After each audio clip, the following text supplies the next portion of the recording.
جس کی تاکید آئی ہے وہ وطر ہے، حتیٰ کہ یہاں تک فرمایا کہ اگر کسی کا وطر چھوٹ جائے تو جب اس کو یاد آئے اس وقت اس کو پڑھے۔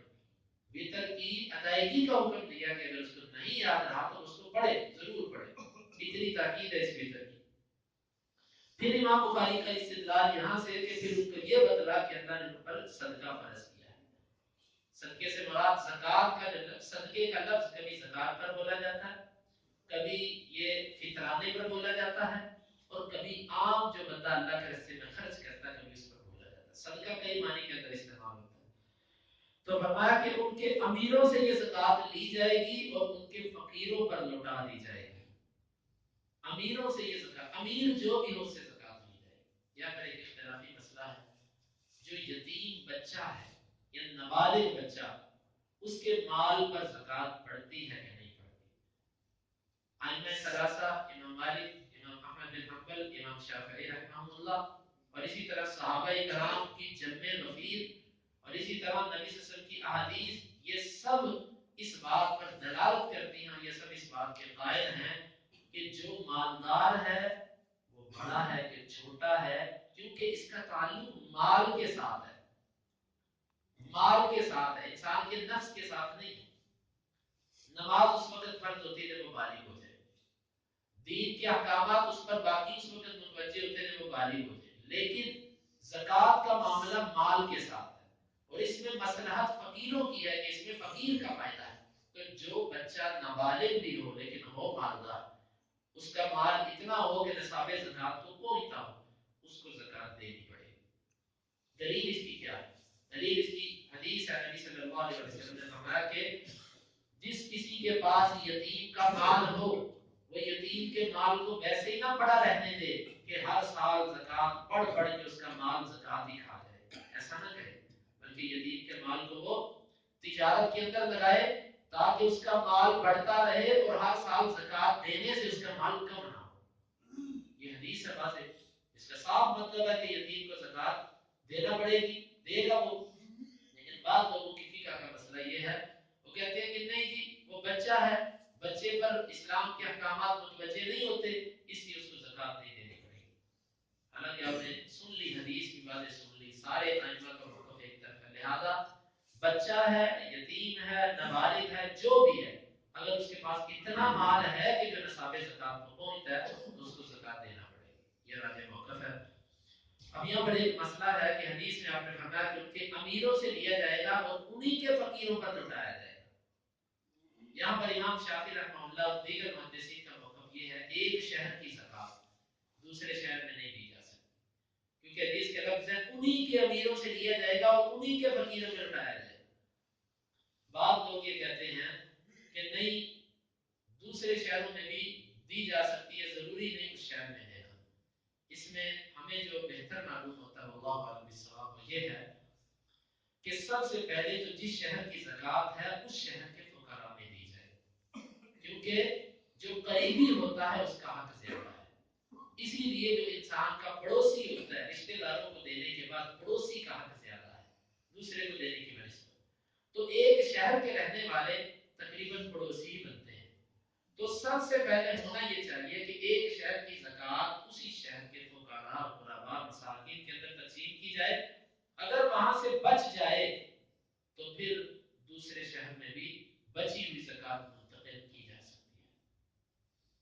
بصورت دیگر مقامی شہر کے اندر بھی ضرورت موجود ہے، لیکن بعض لوگ یہاں سے زکاتیں اکٹھی کر کر کے دوسری جگہ پر لے جائیں، یہ درست نہیں ہے۔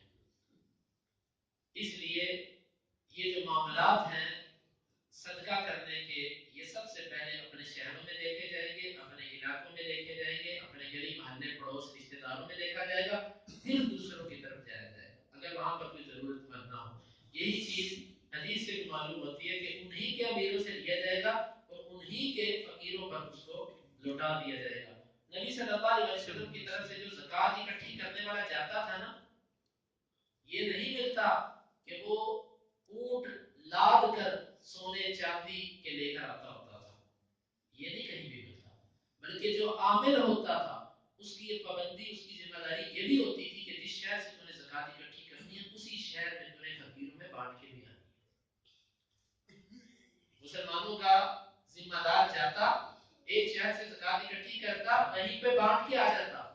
بعض دفعہ ایسے ہوتا تھا کہ ضرورت مند نہیں ہوتے تھے وہاں نہیں ضرورت ہوتی تھی پھر وہ بیت المال میں لے آتا تھا نبی صلی اللہ علیہ وسلم کو لا کے جمع کرواتا تھا کہ یہ ہے یہ مخصوص قبیلوں کی پوری جب زکات بنتی تو اس صورت میں بیت المال کے اندر آتا یعنی کہ جہاں ضرورت نہ ہوتی وگرنہ جہاں سے مال اکٹھی زکات اکٹھی کی جائے گی وہیں پر اس کو اس کے فقیروں پر تقسیم بھی کیا جائے گا. اللہ رب العزت سے دعا ہے کہ اللہ تعالیٰ کی کتاب و سنت کو سمجھنے کی اور اس پر عمل کی توفیق عطا فرمائے. اللهم انفعنا بما علمتنا وعلمنا ما ينفعنا وزدنا علما. اللهم اقسم لنا من خشيتك ما يحول بيننا وبين معاصيك ومن طاعتك ما تبلغنا به جنتك ومن اليقين ما تهون به علينا مصائب الدنيا. متعنا اللهم بأسماعنا وأبصارنا وقوتنا أبدا ما أحييتنا واجعله الوارث منا واجعل ثارنا على من ظلمنا ولا تجعل مصيبتنا في ديننا ولا تجعل الدنيا أكبر همنا ولا مبلغ علمنا ولا تسلط علينا من لا يرحمنا وآخر دعوانا